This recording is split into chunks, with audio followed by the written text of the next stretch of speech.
All right, shalom, shalom. First things first, I want to give our honor and praise unto Yahweh, Ba'ashem, Yahushai, Ba'ashem, Rakakudash. So, Barakatah Yahweh, Barakatah Yahushai, Barakatah Yahweh, Barakatah Yahushai, Barakatah Yahweh, Barakatah Yahushai, Ba'ashem, Rakakudash. And we give double honors to our apostles and our elders, which are the apostle elders, a great millstone, which feed us with knowledge, wisdom, and understanding through the spirit and power of Yahbashim Yahushai. 2024, which is the hopeful year of Jacob's trouble. Beautiful things are getting ready to take place. We have the eclipse coming up. We have different signs and wonders, things going on around the planet Earth. The birth pains are happening. The things and the signs showing that Yahbashim Yahushai is closely approaching the time of the end. All right, I just want to jump into this quick lesson. This lesson is going to be titled, "The snake shall not digest its prey," or "The serpent shall not digest its prey." And I was just thinking about this earlier today. Everything is spiritual with the comparisons. All right, Yahbashim Yahushai uses certain things to compare to show the attributes of it. And I was thinking about a serpent, going into these elites and the time that it's taken for them to do their plans. And it's almost perfect like a serpent, because what does a snake do? It swallows its prey whole. Okay, it doesn't just eat the prey off immediately. It swallows it whole. Okay, so that's a spiritual thing in itself, because the same thing these elites have done, they've swallowed the earth down, but they haven't digested it yet. All right, that's why the scriptures always pinpoint the time of when it says why he's about to eat. I have that verse here pulled up, but that's the comparison to Esau almost. All right, Salakia, my phone had to cut off a little bit. But back to the point is that Esau has swallowed the earth. He has swallowed down the riches. He swallowed down the power when it comes to who is in control of the planet Earth, going back to the blessings of Abraham, Isaac, and Jacob. When you see the rulership of the planet Earth, Esau has it on the left-hand side. All right, that's why Isaac told him that he would what? He'll have the fatness of the earth, and he'll get it by the sword. And he's gotten that. He's done exactly what he needs to do to fulfill that prophecy. But the main thing now is that he swallowed it down, but he hasn't digested it yet. All right. And digesting is what you do with food when you fully break it down. OK, when you fully break it down in your stomach and you suck the nutrients. That's why the scriptures say that he's gathered the earth's riches. All right. And it's going to be swallowed up to him it's going to be given to him that shall pity the poor. So all these scriptures go into what? A digestive type of thing about Esau eating. So let's go ahead and pull this article up here.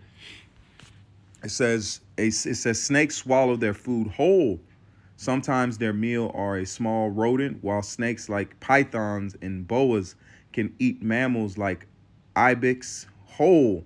And those ibex are deer. Okay, those are in the spiritual uses deer as a clean animal. And the Esau is known as that cunning hunter. But it says the secret to how they manage to digest such large prey lies in their stomach and metabolism. All right. So snakes swallow their food whole, but they break it down over a period of time. So the same thing that Esau has swallowed up the earth, but he's breaking it down over a period of time. And how does that come out to be? Because that's the establishments of the Federal Reserve, the technology behind the MOTB, digital currency, the Internet of Things. All these things are likened unto the breaking down or the acidic acid. Because what's another thing for acid? Acid is a high pH thing. All right, it breaks down its acidity. Okay. Or it's a low pH thing, because you have bleach, which is on the other side of the spectrum, which is a higher in acidity, but it also burns. But the acidity of Esau's stomach is his dogma,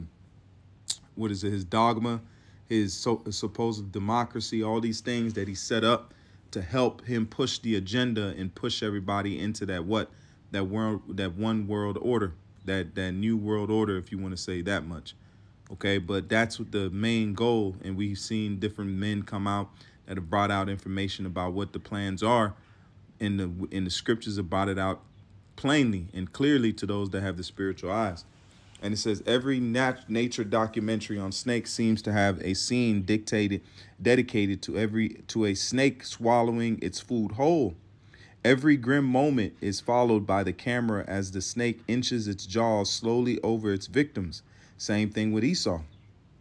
Esau has inched his way around the planet Earth in the rulership that he has. And it says snake inches its jaws slowly over its victim. For bigger snakes like anacondas and boas and pythons, prey can be as big as a full-grown deer. See? So how do snakes, especially the big game eaters, digest their prey whole, skin, hair, bone, and all? Just like now, the earth. Job 9:24 says the earth is given, the whole earth, not a piece of the earth itself is given into the hands of the wicked. So that's the snake that has swallowed the whole earth whole, and he's digesting it now. But the Lord is going to put a monkey wrench, all right, a lamb wrench in his plans. It says, so how do snakes, especially big game eaters, digest the prey? So let's go down here. This is the diagram of a snake's body. So it goes through the mouth, and then it goes through the stomach.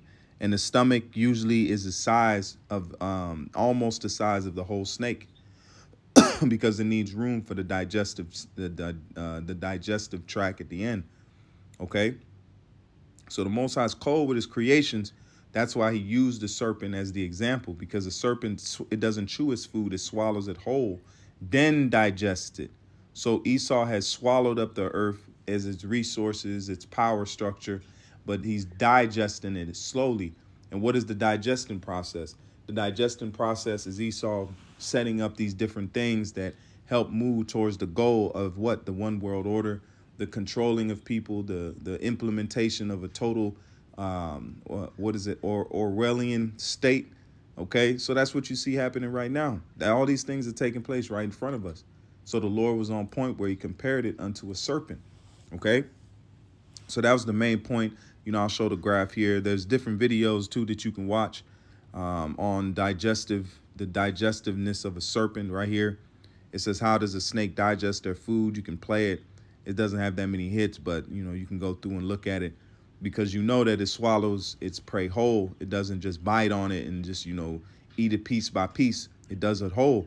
So the same thing with Esau. We're in the belly of the beast. We're in the belly of the serpent, but the Lord is going to come and deliver the elect and deliver Jake out of the elect Israelites, which are you Negroes, Latinos, and Native Americans, which are spread out through the four corners of the planet Earth in the confusion to face. Also, the Lord is going to send Yahushua to come and deliver the elect out of the clutches and out of the belly of the serpent. All right. And let's go ahead and back that up with some precepts. This is Job 20 and verse. Let's start at 5. And it says that the triumphing of the wicked is short, and the joy of the hypocrite is but for a moment. So that's the same thing we're saying now. The time that Esau had to rule, the time that was set up for him was a perimeter. He could only go so far. So now is the time of his revealing. Now is the time of he's being put on Front Street. All his wickedness is being coming to pass by the words of the Lord, the mouthpiece of the Lord, starting with the prophets, which are the apostles and elders and the brothers on down that are pushing the true doctrine, the true water, the refreshing water. All right. It says, believeth upon me, and out of thy belly shall flow rivers of living water. OK. And it says the triumphing of the wicked is short, and the joy of the hypocrite but for a moment. Though his excellency mount up to heaven, mount up to the heavens. And what's that? Space station. And then Apostle Elder Gabar brought out about the nest, which means a collection of weapons. OK, he's weaponized space. That's why Russia's trying to weaponize it. Space has already been weaponized. They're only telling us that after the fact. They're only telling us after the fact that we're going to weaponize space. You already weaponized it. I remember years ago they had that craft, the UAV craft. They flew around Earth. That had weapons on it. It was a test run, okay? And it says, though his excellency mount up to the heavens, and his head reaches unto the clouds. And what's his head? Okay, what's the head? Head is the rulership. So let's look up here. And it says, though the pride of the godless. And what is the godless? That's these Edomites. That's these elites. They worship Satan openly. They look at Hollywood. If they don't worship Satan, then look at Hollywood. Who runs Hollywood? The super elite. The elite of run that. And what do they push? Demonic entity. They push a demonic spirit. They're not pushing a right spirit, man. They're not pushing a so-called godly spirit. They're not. They have the Bible in their possession and in their power. They print the Bible, but they put the words behind them, man. It says, though the pride of the godless reach to the heavens, and their head touch the clouds, and their heads touch the clouds. And really, who goes up to those space stations? You see the astronauts, which are chosen by NASA. So it's not just run-of-the-mill people that are going up there. Even now, you got the rich of the rich that are able to pay for those excursions into outer space, or not outer space, but out into the atmosphere of Earth. Okay, they're not going into outer space because that you got the Van Allen belt that blocks them. It says, yet he shall perish forever like his own dung, which is shit. They which have, it says, and they which have seen him shall say, where is he? So where is he? Because he's not going to be in power anymore. That's what we're going to say. When the Edomites ruling, where are they at?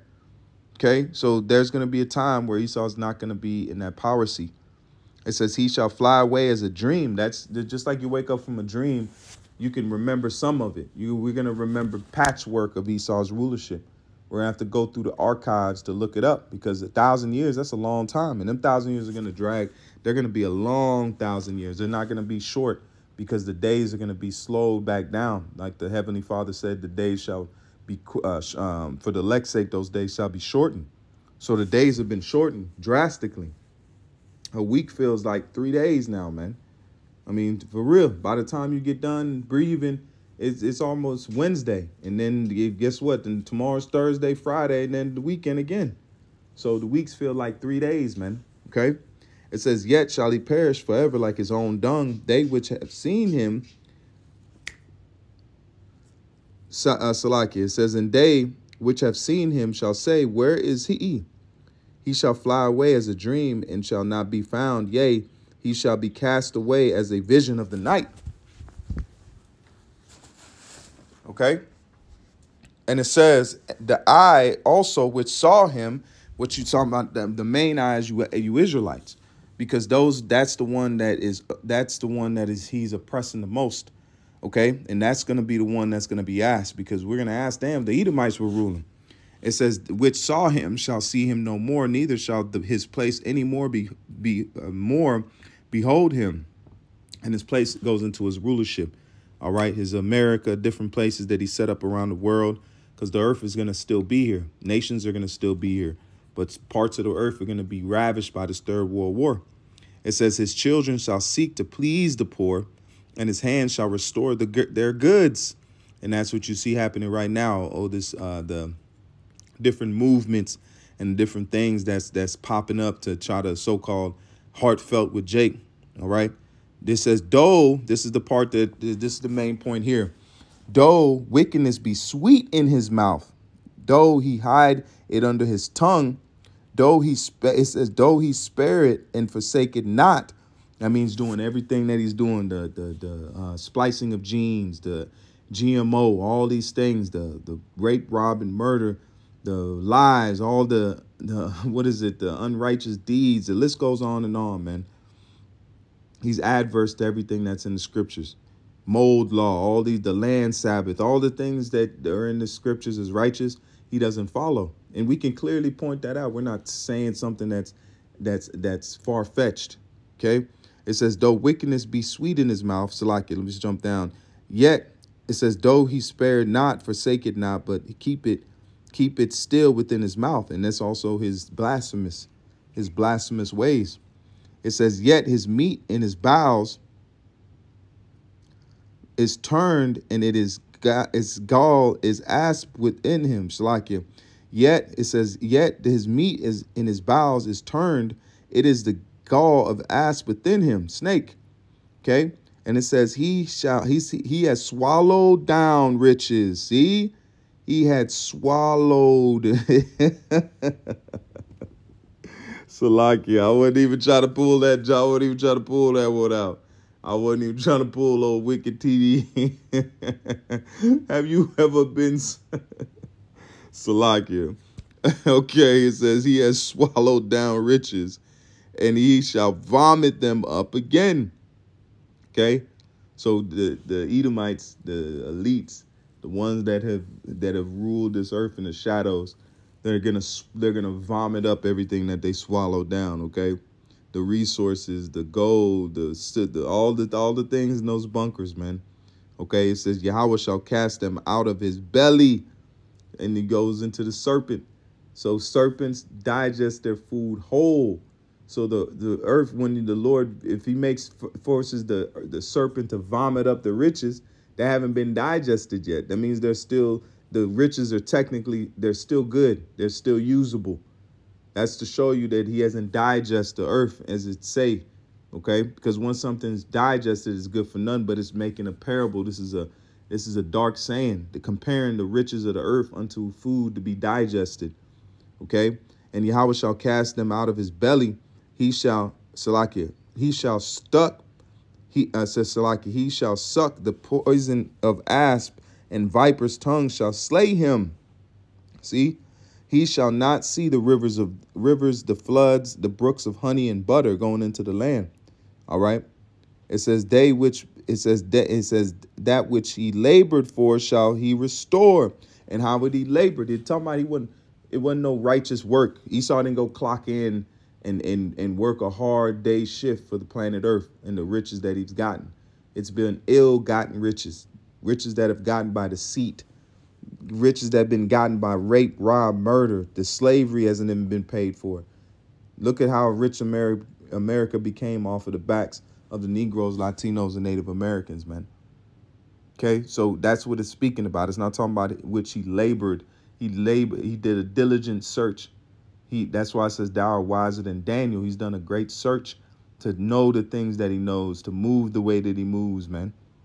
Okay, and it says that which he labored for shall he restore, and shall not swallow it down. He shall not swallow.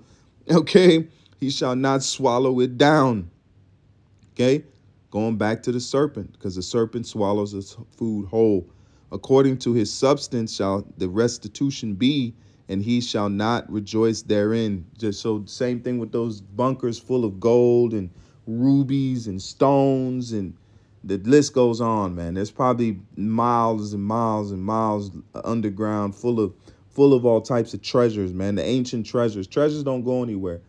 And depending on the type of treasure, you ain't going to melt it down. You're going to keep it as is because it's worth more that way.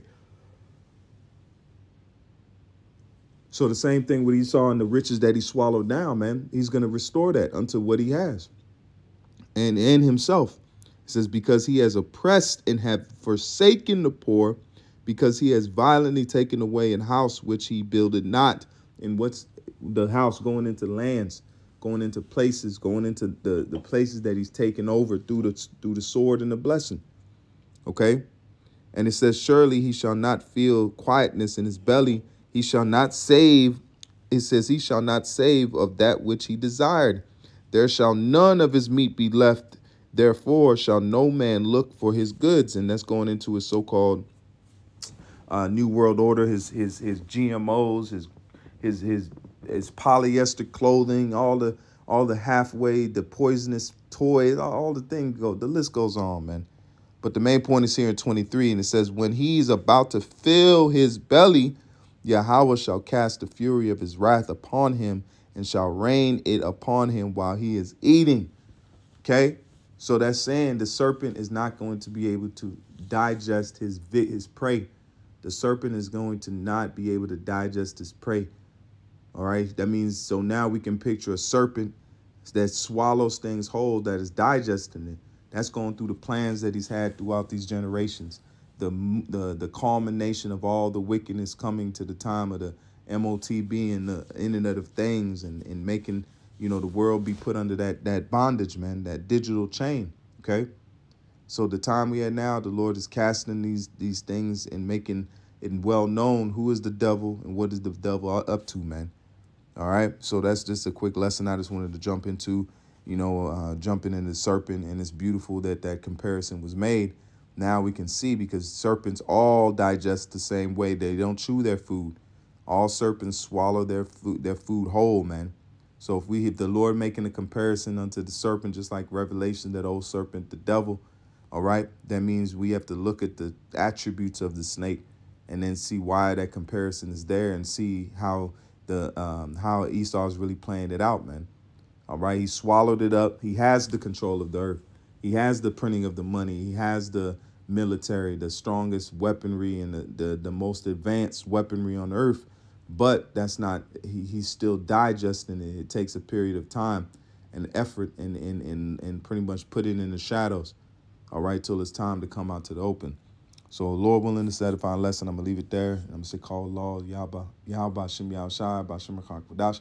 We say, Barakatah Yahweh, Barakatah Yahushai, Barakatah Yahweh, Barakatah Yahushai, Barakatah Yahweh, Barakatah Yahushai, Bashem Rakak. Until the next time, I say shalom, and more now than ever, keep faith. When the time of the end, we have the eclipse coming up. Most beautiful things are about to take place, terrible things for Esau's sake. All right, and for the hopeful elect, Lord willing, the deliverance comes soon. So with that, I say shalom, and more now than ever, keep faith. Shalom.